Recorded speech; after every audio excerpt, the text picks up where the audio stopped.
Super പാവയ്ക്ക. ഇതിവിടെ പേരേനെ ഉണ്ടെങ്കിൽ പടർന്നു പോയതാണ്. സ്വതന്ത്രമായിട്ട് പടരട്ടെന്ന് വിചാരിച്ചു.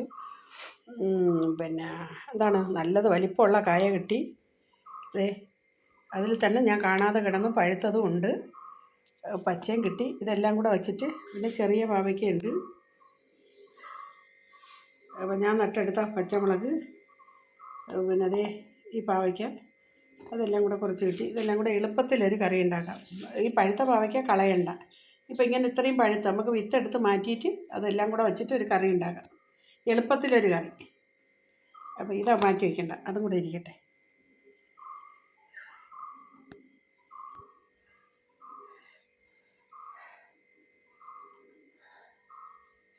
സൂപ്പറല്ലേ? പഴുത്ത പാവയ്ക്ക ആരും കളയരുത് കേട്ടോ, അത് വെച്ചിട്ട് എളുപ്പത്തിലൊരു കറി ഉണ്ടാക്കാം.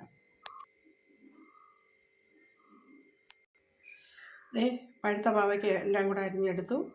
കുറച്ച് കറിവേപ്പില, ഒരു സവാള, ഞാൻ കൃഷി ചെയ്തെടുത്ത മുളക്.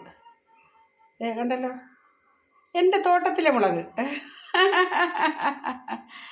അപ്പോൾ ഇതെല്ലാം കൂടെ വെച്ചിട്ട് നമുക്ക് ഇപ്പോൾ ഒരു അടിപൊളി കറി ഉണ്ടാകാം കേട്ടാ.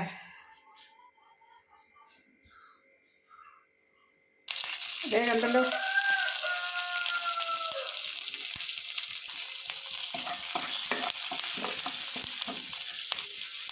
പച്ചമുളക് ഇതേ മെത്തേഡിൽ ഇട്ട് കഴിഞ്ഞാൽ എരിവ് കുറയും. വേണമെന്നുള്ളവർക്ക് നല്ല എരിവുള്ള മുളക്, നാടൻ മുളകും ഇട്ടിട്ടുണ്ട്. അതും ഇതെല്ലാം നാടൻ മുളക് തന്നെ, എന്നാലും ഞാൻ കൃഷി ചെയ്തെടുത്തതാണ്. വേണമെന്നുള്ളവർക്ക് മുളക് സെപ്പറേറ്റ് എടുത്ത് കഴിക്കാം, അല്ലാത്തവർക്ക് മാറ്റി വയ്ക്കാം.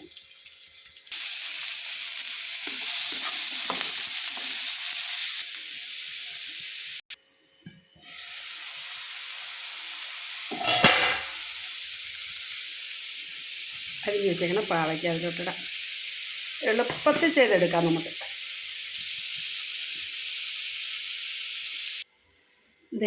അടിപൊളി കട്ട തൈര് കണ്ടില്ലേ, കട്ട തൈര്. അപ്പം അത് ഈ കട്ട തൈര് നമുക്കതിലോട്ട് ഒഴിച്ചു കൊടുക്കാം.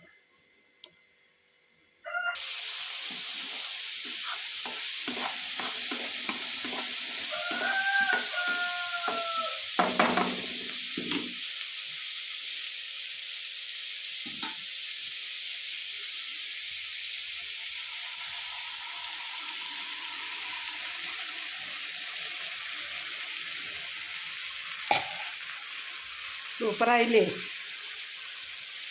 നല്ല ടേസ്റ്റിയാണ്.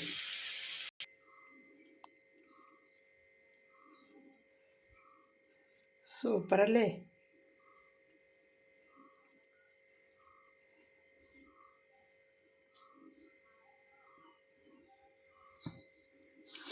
തൈര് ചേർക്കുമ്പോൾ തീ അണയ്ക്കുക. ഓക്കെ, സൂപ്പറാണ്. നമുക്കിതിന് ഇതിൽ ഉള്ളിയൊക്കെ കടുവറുത്ത് വേണമെങ്കിൽ ഒഴിക്കാം. നല്ല ഭംഗിയായിരിക്കും കാണാനും നല്ല ഭംഗിയാണ്, ഇത് കഴിക്കാനും നല്ല ടേസ്റ്റിയാണ്. അപ്പോൾ തൈര് ഒഴിക്കുമ്പോഴത്തേക്ക് തീ അണച്ച് വയ്ക്കുക കേട്ടോ. Okay okay, thank you. ചാലക്കുടിയിൽ നിന്നും ലീലാമണി. അപ്പോൾ പഴുത്ത പാവയ്ക്ക് ആരും കളയണ്ട, നല്ല സൂപ്പറായിട്ട് കറി ഉണ്ടാക്കിയെടുക്കാം. കണ്ടില്ലേ, നമ്മൾ വെള്ളമൊന്നും ചേർത്തില്ല അല്ലേ, തൈര് ഒഴിച്ചതേ ഉള്ളൂ. ഒരു തുള്ളി വെള്ളം പോലും ചേർത്തില്ല. സൂപ്പർ കറിയായില്ലേ? കറിവേപ്പിലയൊക്കെ ആദ്യം ഇട്ട് എളുപ്പത്തിലൊരു കറി ഉണ്ടാക്കാം അല്ലേ. നമ്മൾ ഒരു തുള്ളി വെള്ളം ഒഴിച്ചില്ല, തൈര് ഒഴിച്ചതേ ഉള്ളൂ. തൈരെന്ന് പറയുമ്പോൾ ആ തൈര് അത് ചൂടായി വരുമ്പോഴത്തേക്ക് തീ ലൂസാവും.